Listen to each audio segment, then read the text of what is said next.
everyone, it is Miss Cupley here, and I am here for our very first Chapter Fridays. And so First Chapter Fridays are where I read a chapter from a book, and if you are like, oh, that sounds so good, you can head to the library or a classroom library and check that out. And so my goal and hope is that we get you interested in books beyond what we are reading in the classroom.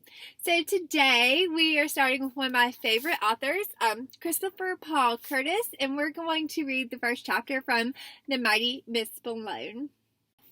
We're going to take a look at the back to see what it says before we get started.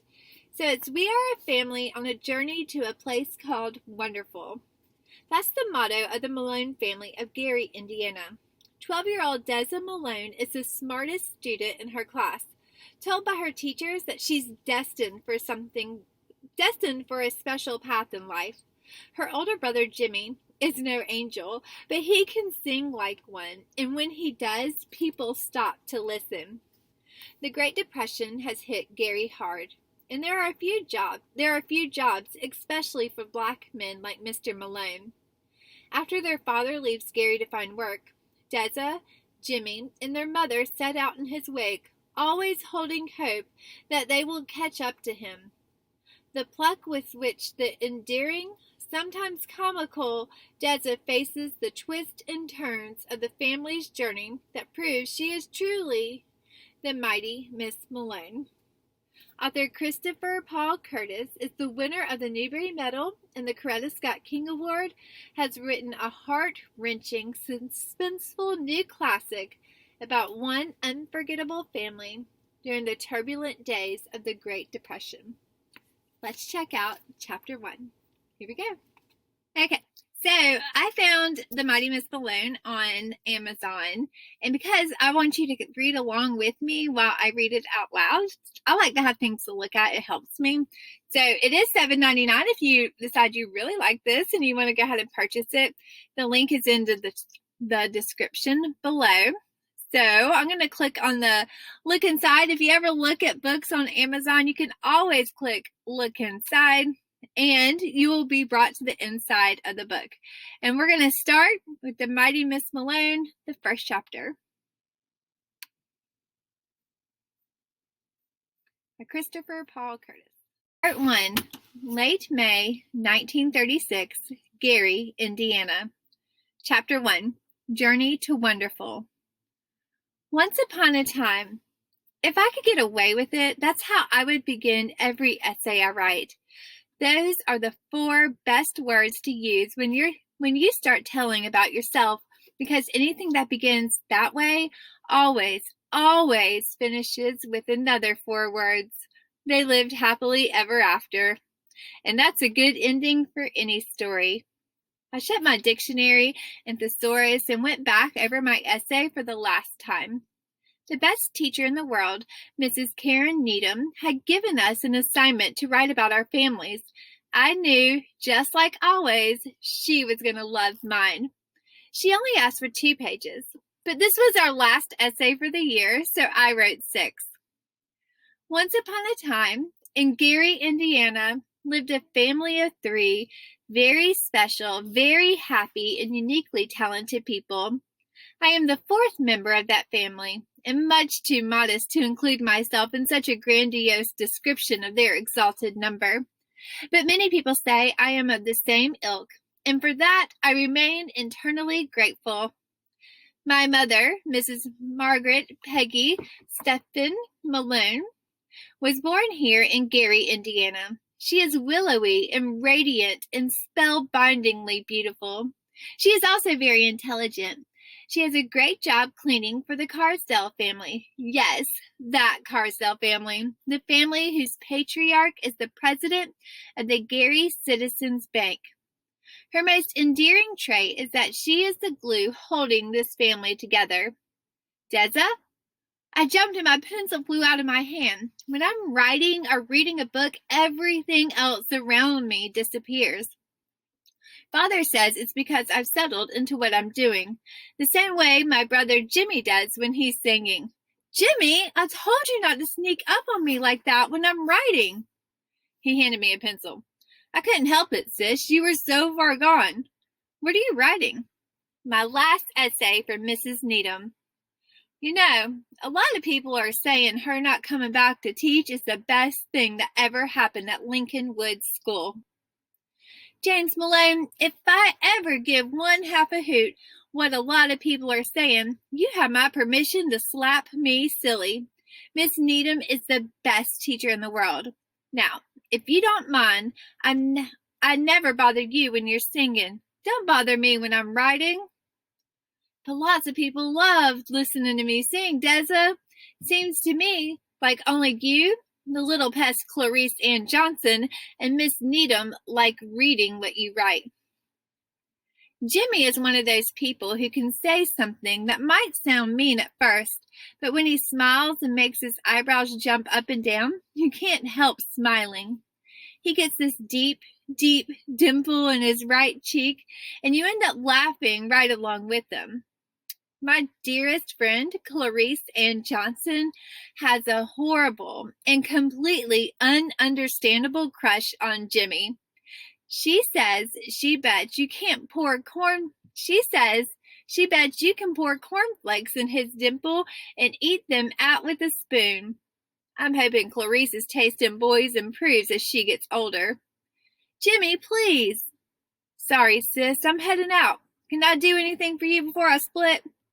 No, thanks. Just make sure you're back for supper. I looked at Miss Needham's instructions again. What is the most annoying trait of some of your family members? Well, that was easy to come up with for Father and Jimmy, but I couldn't think of a single annoying trait for Mother. I wrote, Mother's pet peeve is that she hates the way a lot of people are mean to Jimmy for no reason. Her dreams are to see Father get a job where he doesn't always get laid off, for Jimmy to start growing again and be happy to watch me graduate from college and be a teacher. My father, Mr. Roscoe Malone, was born in a village in Michigan called Flint, which is geologically located 250 miles northeast of Gary. For some reason that none of us can understand, he is very proud of this. He is tall and strikingly handsome. He is also intelligent and well-read. He toils and labors mostly for the company doing work in a horribly hot furnace and sometimes being a janitor. His most annoying trait is the way he uses alliteration every chance he has. I looked up from my paper. That is so true, but I wondered for a minute if I should put it in the essay. It isn't like he can help himself. He always calls me his darling daughter, Deza, and I'm supposed to answer that he is my dearest, delightful daddy. He calls Jimmy the genuine, gentle, jumping giant, and Jimmy's supposed to call him his fine, friendly father figure. Father also calls Mother the marvelous Mamalayan matriarch, but she says she won't respond because she refuses to play silly word games with such a hard-headed husband who hasn't heard how horrible he is. Mother told me, such nonsense is in the blood of the Malones, and you should be happy that so far it looks like you haven't inherited any of it. She says Jimmy is a different story. I tapped the pencil on my teeth. I know it's rude and disloyal to discuss family business with other people, but Mrs. Needham says good writing is always about telling the truth. Father's most endearing trait is that he is the best storyteller and poet in the world. He can come up with a poem at the most inappropriate times. His pet peeve is that even though he's smart, it's very hard to find a job.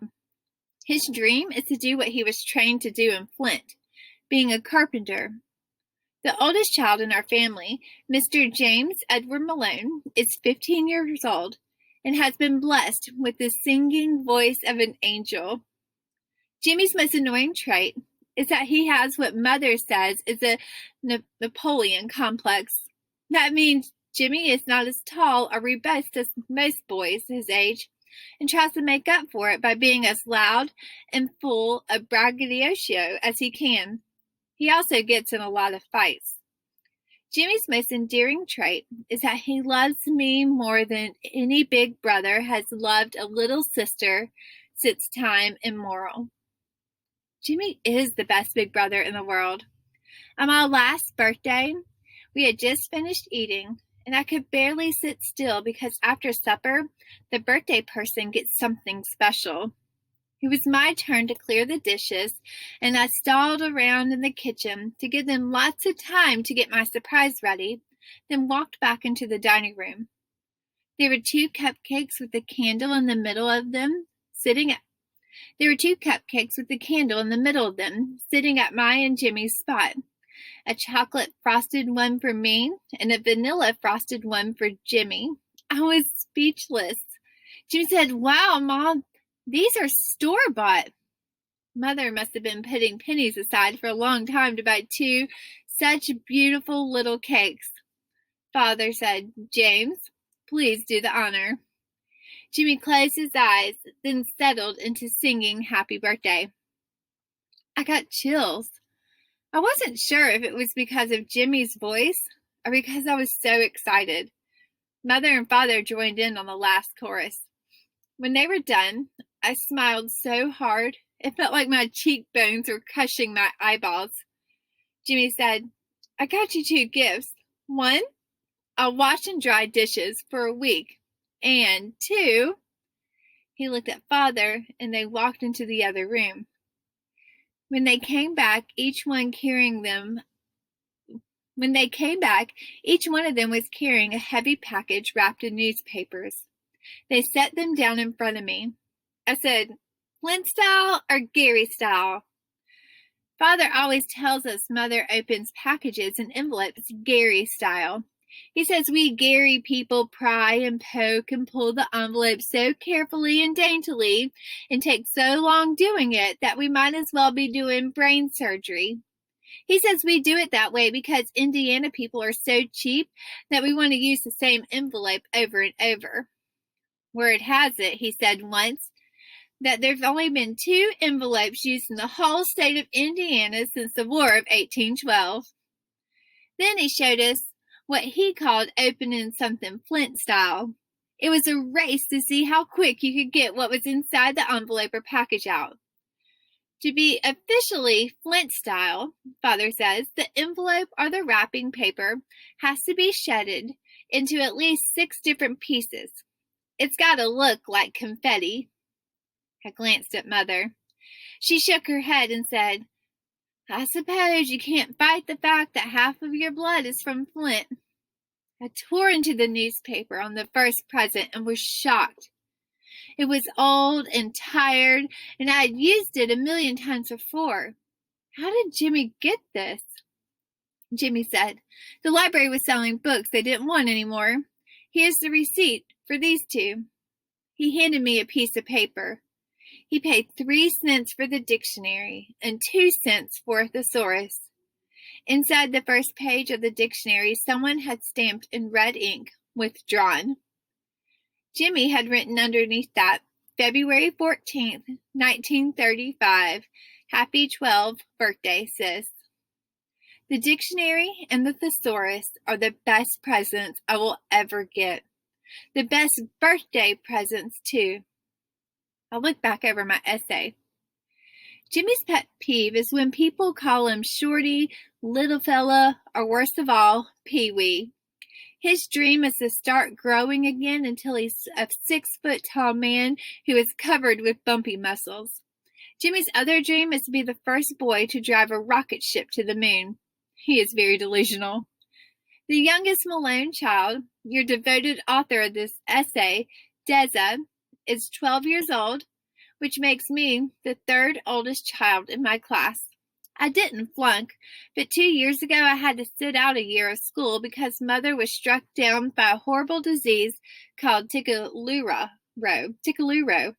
That is a French word that means pain of the devil. Her face felt like it was on fire, and she needed a very responsible person to look after her all day. I did it. My teacher said I could skip 4th grade to stay with my class, but being a year behind, meant I could be in class with the dearest friend anyone's ever had, Miss Clarice Ann Johnson. I fought to stay, and I won. I'm neither very intelligent nor very tall.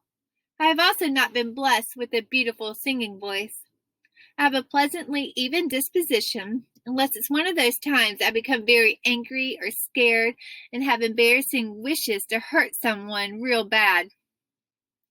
In the next part of the essay, I was supposed to tell about my most annoying trait. I really did try, but I couldn't think of even one.